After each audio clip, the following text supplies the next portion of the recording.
आपके लिए कितने चैलेंजेस होते हैं इस वाली कुर्सी पर बैठकर जो है निराकरण करना? क्योंकि काफ़ी सारे आवेदन भी आपके पास आते होंगे, तो लोग ये भी बोलते हैं कि क्या उन आवेदनों को सीरियसली लिया जाता है कलेक्ट्रेट कार्यालय में या फिर समोसा रखकर खा जाते हैं? अब जब भी मतलब कलेक्टर पर की कुर्सी तरफ देखा जाता है, तो कई सारे लोग भी बोलते हैं और हमारे मन में भी कई बार ये चीज़ें आती है, सवाल उठता है कि क्या एक कलेक्टर पर भी जनप्रतिनिधियों का दबाव होता है, नेताओं पर नेता दबाव डालते हैं कि आप पर? आम जनता सर आरोप लगाती है कि डायरेक्ट जो है पैसा कलेक्टर के पास या फिर अन्य जो अधिकारी है उनके पास पहुंच जाता है, चंदा बराबर पहुंचता है, इसलिए ये लोग कार्रवाई नहीं करते। इस बात में कितनी सच्चाई है? जी नमस्कार राजगढ़ वासियों, मेरा नाम कृष्णपाल राठौर है और आप म्हारो राजगढ़ का यूट्यूब चैनल देख रहे हैं। आज की इस स्पेशल मुलाकात में हम राजगढ़ जिले के नए कलेक्टर गिरीश जी के पास आए हैं और उनसे जिले के बारे में काफ़ी सारी चर्चा करेंगे। लोगों ने कई सारे सवाल भेजे हैं, वो सवाल भी सर से पूछेंगे। तो सर, सबसे पहले तो आपने अपने कीमती समय में से हमारे लिए समय निकाला, उसके लिए बहुत-बहुत धन्यवाद। Thank you very much.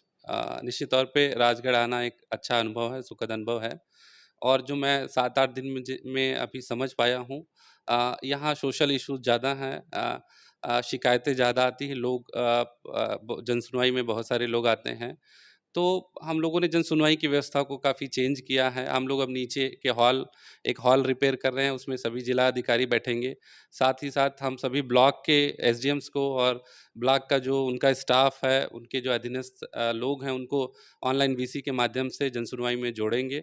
आवश्यकता पड़ने पर अगले फ़ेज़ में हम जिला स्तरीय अधिकारियों की ड्यूटी भी ब्लॉक खंड स्तर पे लगाएँगे कि वो भी जनसुनवाई जाकर के वहाँ लें। साथ ही साथ इस पुलिस प्रशासन को भी इसके साथ प्रशासन के साथ जोड़ा गया है। सभी टीआईज़ अपने एसडीएम के साथ जनसुनवाई में बैठेंगे।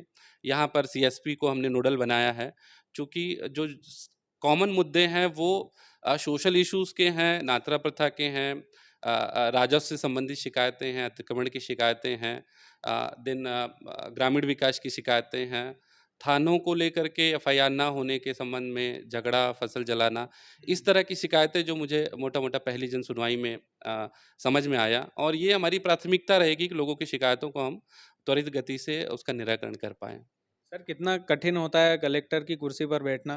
कितनी बड़ी कुर्सी होती है, क्योंकि एक आखिरी उम्मीद जो है कलेक्टर ही होता है आम आदमी की। तो आपके लिए कितने चैलेंजेस होते हैं इस वाली कुर्सी पर बैठकर जो है निराकरण करना? क्योंकि काफ़ी सारे आवेदन भी आपके पास आते होंगे, तो लोग ये भी बोलते हैं कि क्या उन आवेदनों को सीरियसली लिया जाता है कलेक्ट्रेट कार्यालय में या फिर समोसा रखकर खा जाते हैं? देखिए, चूँकि मैं बहुत ही कॉमन बैकग्राउंड से हूँ, फ़ादर टीचर रहे हैं और मैं ये महसूस कर पाता हूँ कि जो आदमी गाँव से आ रहा है, कई बार ऐसा होता है कि वो पैसे खर्च करके आ रहा है, किसी साधन से आ रहा है। तो निश्चित तौर पे मेरा जो इंटरेस्ट रहता है वो ये रहता है कि मैं फ़ाइलों के साथ-साथ पैरेलली लोगों से मिलता भी रही हूँ। अगर मुझे भी रेगुलर डेली अगर मैं बात करूँ कि 40-50 लोग लगभग मिलने आते हैं और 200-250 लोग जनसुनवाई में आते हैं, तो अतिशयोक्ति नहीं है और पैरेलली जब तक हम ये चीज़ें नहीं बनाएँगे, लोग निश्चित तौर पे अगर वेट करेंगे तो निराश रहेंगे। तो संवेदनशीलता ये हमारा पहला दायित्व है और मुझे लगता है कि मैं इसी पे आगे काम करना चाहूँगा। सर, कई बार मतलब जिले में गौशालाओं को लेकर जो है काफ़ी समस्याएँ हैं। गाय पर आप भी निकलते होंगे, तो सड़कों पर गाय दिखाई देती है। तो आपसे उम्मीद है कि ये जो गायों का जो निराकरण है, ख़ास करके ये भाषणों में, नेताओं के भाषणों में भी ठीक लगता है, आप एक अधिकारी हैं, आप उस पर एक्शन ले सकते हैं। तो इसके लिए कुछ ड्राफ्ट आपने सोचा है राजगढ़ जिले के लिए ख़ास करके? चूँकि मेरा मानना है कि आस-पास के ज़िलों में सबसे ज़्यादा जो कैटल और बुफ़ैलो की पॉपुलेशन है वो राजगढ़ में है और ये लगभग साढ़े 7 लाख के आस-पास की है और मैं अगर बोलूँ कि 1.5 लाख हमारे निराश्रित हैं, जानवर हैं जो रोड पे रहते हैं, तो अतिशयोक्ति नहीं होगी। हमारी सभी गौशालाओं की जो टोटल कैपेसिटी है वो 20,000 के आस-पास से ज़्यादा नहीं है।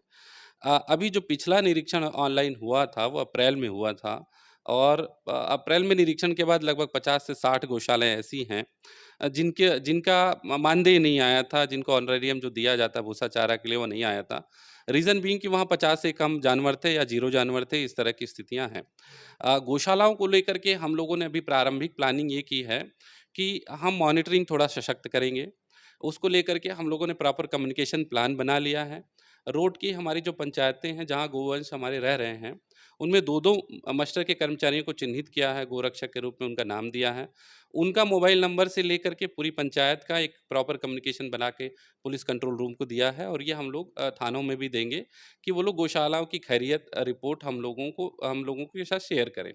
प्रारंभिक तौर पे 2 बार हमने बैठकें गौशालाओं को लेके कर ली हैं, सभी जिसमें संचालक आए थे, हमारे प्राइवेट के सभी सरपंच साहिबान आए थे। उनके इश्यूज़ को उनकी कॉमन जो समस्याएँ हैं, विशेष करके मानदेय को लेकर के रहती हैं, उनको हम लोग एड्रेस करने का प्रयास कर रहे हैं। आज मैंने पूरा पोर्टल स्टडी किया, जो ऑनलाइन उनकी रिपोर्टिंग मैकेनिज़्म है। उसको स्टडी करने के बाद हम लोगों ने ये कहा कि बिना टैग्ड जानवर अब गौशालाओं में नहीं रखेंगे। टैगिंग कंपल्सरी हम लोगों ने किया है।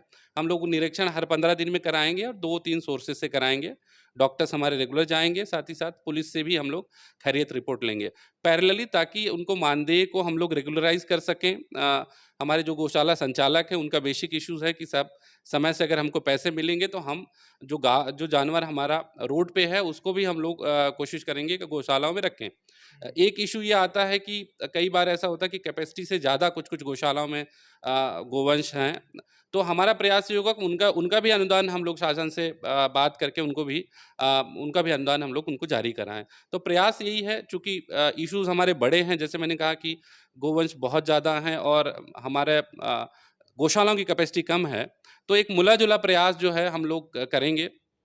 इसके साथ ही हमारी 3 पेट्रोलिंग व्हीकल्स हैं, जिसमें हमने बताया कि अभी हम लोग जीपीएस उसको इंस्टॉल कर रहे हैं, तो उसकी भी मॉनिटरिंग हम लोग जीपीएस के थ्रू पुलिस कंट्रोल रूम से कराएँगे, कि वाहन चल रहे हैं कि नहीं, कोई जानवर घायल है या कोई गोवंश ऐसा डेड मिला है, तो उनको हम लोग प्रॉपर लिफ्टिंग कराएँ, उसके उसको लेकर के उनकी भी ऑनलाइन मॉनिटरिंग की हम लोग व्यवस्था कर रहे हैं।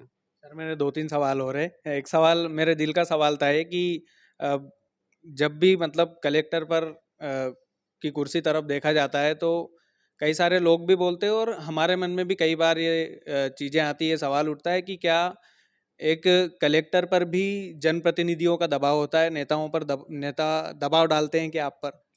देखिए, ये जो हम लोग दबाव बोल रहे हैं, बेसिकली ये ऐसा विषय है कि अ, अगर हम ट्रांसफ़र पोस्टिंग छोड़ दें, जो कि हम लोग नियम से ही करते हैं, कई बार जनप्रतिनिधि बहुत पॉज़िटिव इश्यूज़ भी लेके आते हैं, और हमारा अगर ध्यान उन इश्यूज़ पे नहीं रहता, तो मुझे लगता है कि उस पे रिएक्ट करना, उस पे काम करना कोई बुराई नहीं है।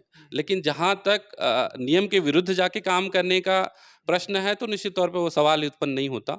जहाँ ग्रे एरियाज़ हैं, जहाँ नियम निर्देश शिथिल हैं, जहाँ ऐसा लगता है कि किया जा सकता है, वहाँ प्रशासन का ये रहता है कि पब्लिक इंटरेस्ट में जो चीज़ें हैं, अगर जनप्रतिनिधि ला रहा है, तो उसको मुझे करने में कोई बुराई नहीं प्रतीत होती। तो मुझे लगता है कि ग्रे एरियाज़ में हम लोग काम करते हैं, प्रेशर का कोई प्रश्न ही नहीं उठता।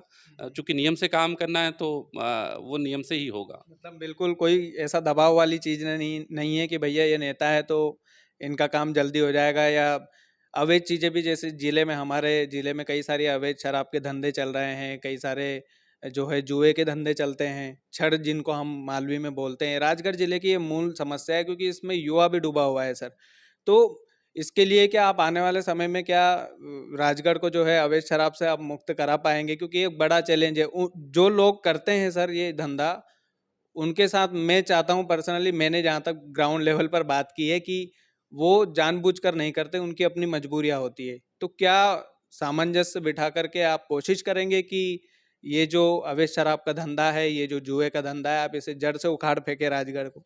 देखिए, निश्चित तौर पे मैं जैसे जैसे बताया आपको कि जो जो इश्यूज़ सामाजिक सरोकार से जुड़े हैं, सोशल फैब्रिक से जुड़े हैं, उनमें थोड़ा-सा पब्लिक परसेप्शन, थोड़ा-सा चेंज आने में समय लगता है। जैसे-जैसे एजुकेशन आता है, निश्चित तौर पे लोग शिक्षित होते हैं। फिर आप देखेंगे कि जो चीज़ें राजगढ़ में 15 साल पहले रही होंगी, आज वो चीज़ें कई बार नहीं होंगी, या आने वाले 10-15 सालों में अगली जनरेशन में वो चीज़ें नहीं होंगी। जहाँ तक ये नशा, निश्चित तौर पे एक मुझे लगता है कि नशा, चोरी, इस तरह के थेफ्ट, जैसे मैंने कहा, फसल जला देना, इस तरह की समस्याएँ जनसुनवाई में आती हैं। निश्चित तौर पे एक बड़ी समस्या ज़िले के लिए है। जहाँ तक इन पे काम करने का प्रश्न है, निश्चित तौर पे हम लोग लोगों के बीच में जाएँगे, पुलिस के साथ जाएँगे और हम लोग जगह-जगह चौपाल करेंगे, चाहे वो नात्रा प्रथा हो, चाहे ये हमारा लिकर का इल्लीगल लिकर का हो या इस तरह की जो है, उस पे हम लोग काम करेंगे और निश्चित तौर पे सख्ती से कार्रवाई भी करेंगे। और मुझे लग रहा है कि जिले में इन चीज़ों को लेके कार्रवाइयाँ लगातार हो रही हैं। और जो जहाँ तक एक टीम वर्क की बात है, निश्चित तौर पे पुलिस के साथ हम लोग लग करके इसको खत्म करने का पूरा प्रयास करेंगे। आम जनता सर आरोप लगाती है कि डायरेक्ट जो है पैसा कलेक्टर के पास या फिर अन्य जो अधिकारी है उनके पास पहुंच जाता है, चंदा बराबर पहुंचता है, इसलिए ये लोग कार्रवाई नहीं करते। इस बात में कितनी सच्चाई है? निश्चित तौर पे ये चीज़ें मैं बिल्कुल सिरे से ख़ारिज करता हूँ और जो भी जिस तरह की अफ़वाहें रहती हैं जैसा मैंने बताया कि जो भी केसेस मिलेंगे इस तरह के चाहे वो आपके थेफ्ट से रिलेटेड हों, चाहे लिकर से रिलेटेड हों, निश्चित तौर पे इसमें कार्रवाई होगी। Thank you so much sir, आपने हर सवालों के जवाब दिए बेबाकी से। थैंक यू सो मच, मुझे थैंक बहुत अच्छा लगा आपसे पर्सनली मिलके। तो राजगढ़ ज़िले के मन में जो भी सवाल थे, राजगढ़ ज़िले की जनता के मन में जो भी सवाल थे हमने पूछे हैं, और भी कलेक्टर साहब को हम अवगत कराते रहेंगे नई-नई चीज़ों से। लेकिन आपसे उम्मीदें बहुत है सर, मैंने एक स्टोरी कवर की थी, उस पर बहुत अच्छा रिएक्शन मिला। अ, आप वाक़ई में अनिल कपूर की तरह ही काम कर रहे हैं। शुरुआत के दिन तो मुझे ऐसा ही लगता है, लेकिन आने वाले समय में जो भी ये इश्यूज़ जो मैंने आपके ध्यान में दिलवाए, ये आम जनता के इश्यूज़ हैं। उम्मीद है कि आप उन पर भी धड़ल्ले से काम चालू करेंगे। तो thank you so much sir, thank you so much. Thank you. मुझे लगता है कि सारी चीज़ें टीम वर्क से होती हैं। निश्चित तौर पे मुझे लीड करना है तो मैं एक अच्छा प्लेटफ़ॉर्म दूँगा। लोग अपनी बातें चाहे वो जिलाधिकारी हों, चाहे पब्लिक हो चाहे अधीनस्थ अमला हो, आके मुझसे बेबाकी से कह सकें और उन मेरा दायित्व ये है कि मैं उन शिकायतों पे उन इश्यूज़ पे रिएक्ट करूँ पॉज़िटिवली और वो मैं करने का प्रयास करूँगा। धन्यवाद। Thank you sir, thank you so much. बहुत बढ़िया। थैंक यू अच्छा। सर।